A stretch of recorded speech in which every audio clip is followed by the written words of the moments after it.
What's up everyone, OJ here. Welcome back to another video. Today we're going to be talking about Persona 5 Royal and NieR Automata and how they prove something that I've been saying when it comes to Japanese RPGs on the Nintendo Switch already, because we've got some data coming in and it's looking pretty good. Plus we also have a little bit of a rant at the end, so you guys are going to want to make sure that you stay tuned throughout the whole video. But before we get into that, please make sure you hit that like button, subscribe if you are someone new, and click that notification bell to get my videos first. Now today we're going to be talking about Persona 5 Royal and NieR Automata, the end of YoRHa edition. Now I've been playing NieR Automata on the Nintendo Switch. It is a fantastic conversion of the base PlayStation 4 version of the game, or whatever they ported it over from.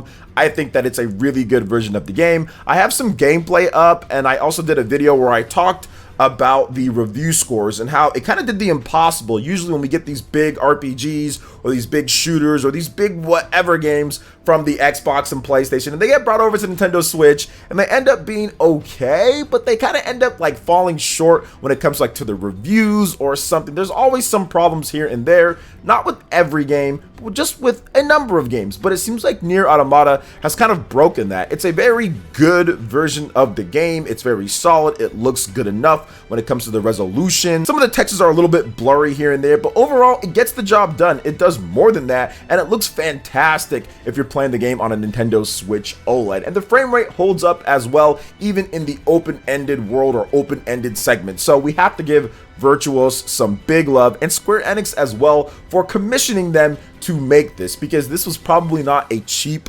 or easy port to do, and Virtuos got the job done. But Virtuos, they're like all-stars and everything, so I expect that from a studio, from a port studio that's as high quality, because they've been doing a great job with the other ports on the Nintendo Switch, like the Final Fantasy games, for example. So that was awesome. But the news about this is that we have another Japanese RPG, or two of them, that are making some headway on the Nintendo Switch on Amazon when it comes to sales. And it kind of goes into some things that I've been seeing on the internet and how we need to start being truthful. We need to start actually talking about the truth when it comes to these Japanese RPGs and the success and the type of platform that you can have with it. Because what we're seeing right here is that we're seeing two RPGs that are from 2017. One of them is an enhanced version that was released in 2019 with Persona 5 Royal, but with NieR Automata, it is number 8 on the Amazon best sellers chart as a 5-year-old port of the game at $40, which is more than what you can usually get the game at on the other platforms, but it's already doing really well. It's so good to see that game shoot up there, because one, it's great value. People should go pick up that game if you're into action RPGs.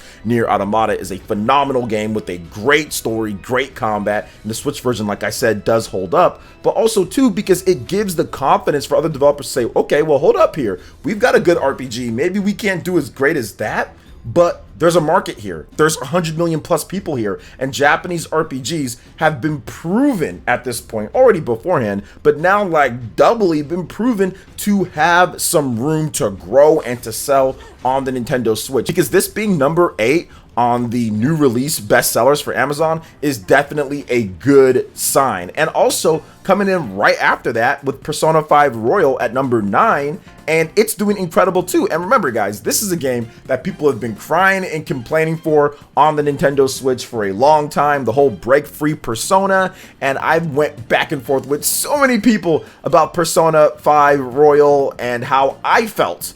And I even heard that it was coming to Nintendo Switch, and people would say that I'm making clickbait and that I'm just doing copium and it's never happening. And now that it's happening, there needs to be some action. There needs to be some actual substance behind all of the complaints, and we're seeing that right here. So this is the first signs of that. I don't know how it's doing on the eShop charts. I'm pretty sure that it's going to be one of the top games once it gets closer to launch, if it's not already there. But seeing it at number 9 physical on the Nintendo Switch is definitely a good sign, and something that you want to see, especially with Persona 5, because this is the top of the top when it comes to action RPGs from big Japanese developers and publishers out there, and also turn-based RPG that's pretty much at the top of the game right now when it comes to Metacritics and what people think. Persona 5 has been the best rated turn-based RPG out there for a while now with the series between Persona 3, 4, and 5. So now we're getting that on the Switch. It's like put up or shut up, right, at this point. So it's good to see both of those. But once again, it proves what I've been saying about Japanese RPGs on the platform.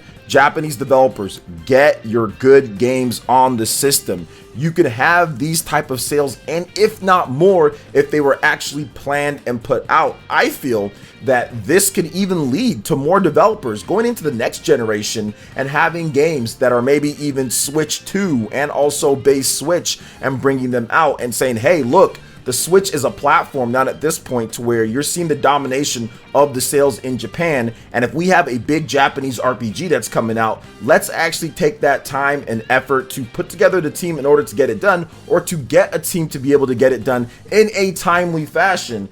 In my opinion, we shouldn't have had to wait 5 years or so for NieR Automata on the Switch, but at the same time, I understand the meaning behind it because of the, I would say, atmosphere, right, with the Nintendo Switch. And it's not like Virtuos has been free and not doing anything. You need to get the right team. You need to make sure that you have the right allocation of funds, and the base is there. And I think that obviously they've been working on this one for quite some time, but it really warms my heart to see a game like Persona 5 Royal as a hardcore turn-based RPG be in the top 10, because some people feel, believe it or not, despite all of the history and proof that we have with Japanese RPGs on the Nintendo Switch, like Fire Emblem and Xenoblade and Bravely Default and Octopath Traveler and Triangle Strategy and Live Alive and the Final Fantasy ports, that all have done extremely well on the platform when it comes to sales. And even with all of that success, there are still people out there that feel that a Japanese RPG won't necessarily do better if it's on the Nintendo Switch platform, with Soul Hackers 2 being one of those. I've seen a number of comments with that, and people saying, well, they don't think it was going to do a lot better, or whatever the case is. And I'm thinking, how?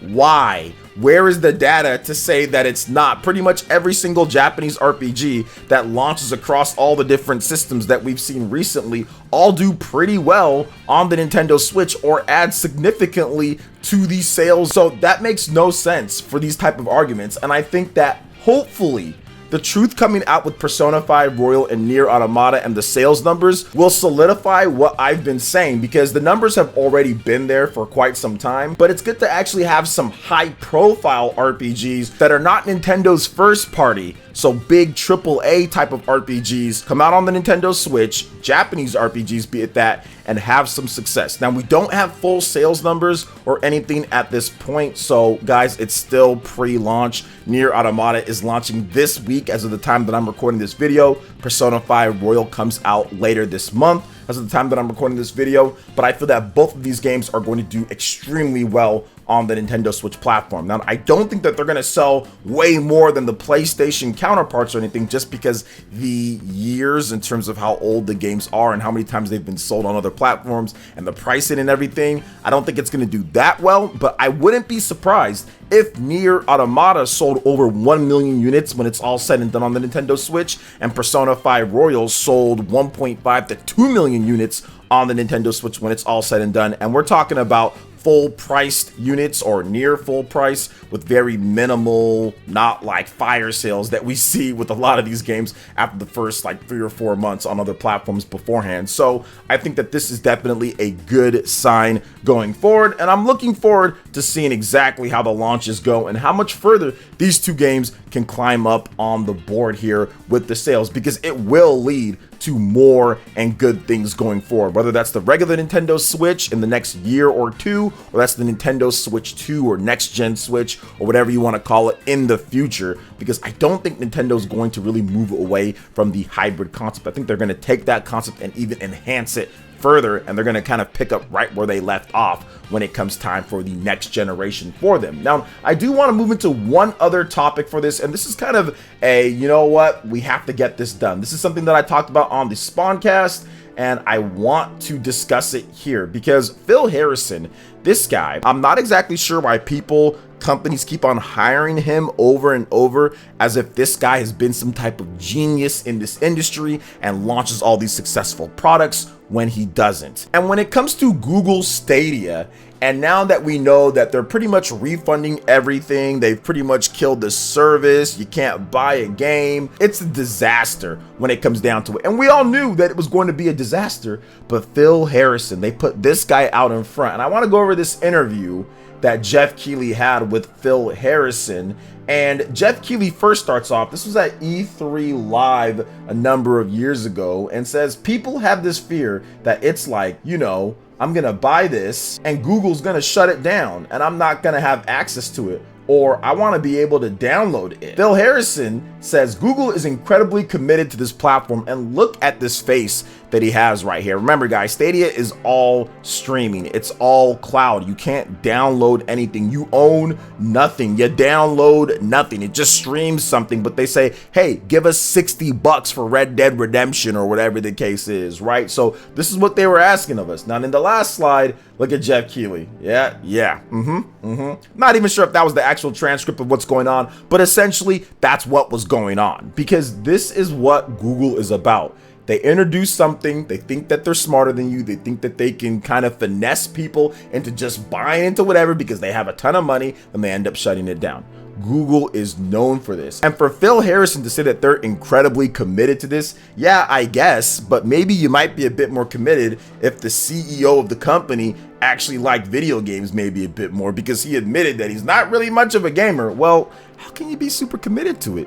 How can you be super committed to something when you don't want to listen to gamers? You're not much of a gamer, you don't want to listen to gamers, and you, Phil Harrison, has went from one project, one company to another, basically failing out at every single one. You brought in people that were industry veterans, but all those industry veterans and all that time, all those decades in the business didn't let you guys know that you should tell the president of Google that they should have an option for you guys to download the games so it's not just imaginary. Nobody said that in all your years. This is the problem that I have with these people. They think that just because they're executives, they're CEOs, they make this or that amount of money or whatever, that they're smarter than you and they can tell you what you want when it comes to stuff like this. And I'm thinking to myself, no, this thing was doomed from the very beginning. And now we're seeing that here with Stadia pretty much dead at this point. You can't buy another game, you can get yourself refunds, and it'll be officially shut down early next year. And another funny thing is that Google, being so committed, you know what they did? They didn't even tell some of their own developers who were making games for the platform before they officially announced it publicly that they're shutting down the service. There were developers on Twitter that were saying, well, hold up, they didn't tell us about this. We have a game coming out very soon. Yeah, such a commitment. That is such an awesome commitment to the platform that you won't even tell the people that are making games for it about what is going on. Like, that is just classic Google arrogance right there. So I'm actually happy that this thing's being shut down, honestly. And if anybody had confidence in this platform or in Google to make sure that they continue to support it when things were rocky, you don't know Google. You don't know Google, because they have a track record, a history of doing this, and we're seeing it right here. So what do you guys think about these topics that we discussed here? Let me know in the comment section below. All right, guys, that wraps it up for this video here. Thank you so much for watching. I do appreciate it. Please make sure you hit that like button, subscribe if you're someone new, click that notification bell, and we will see you for the next video. Peace.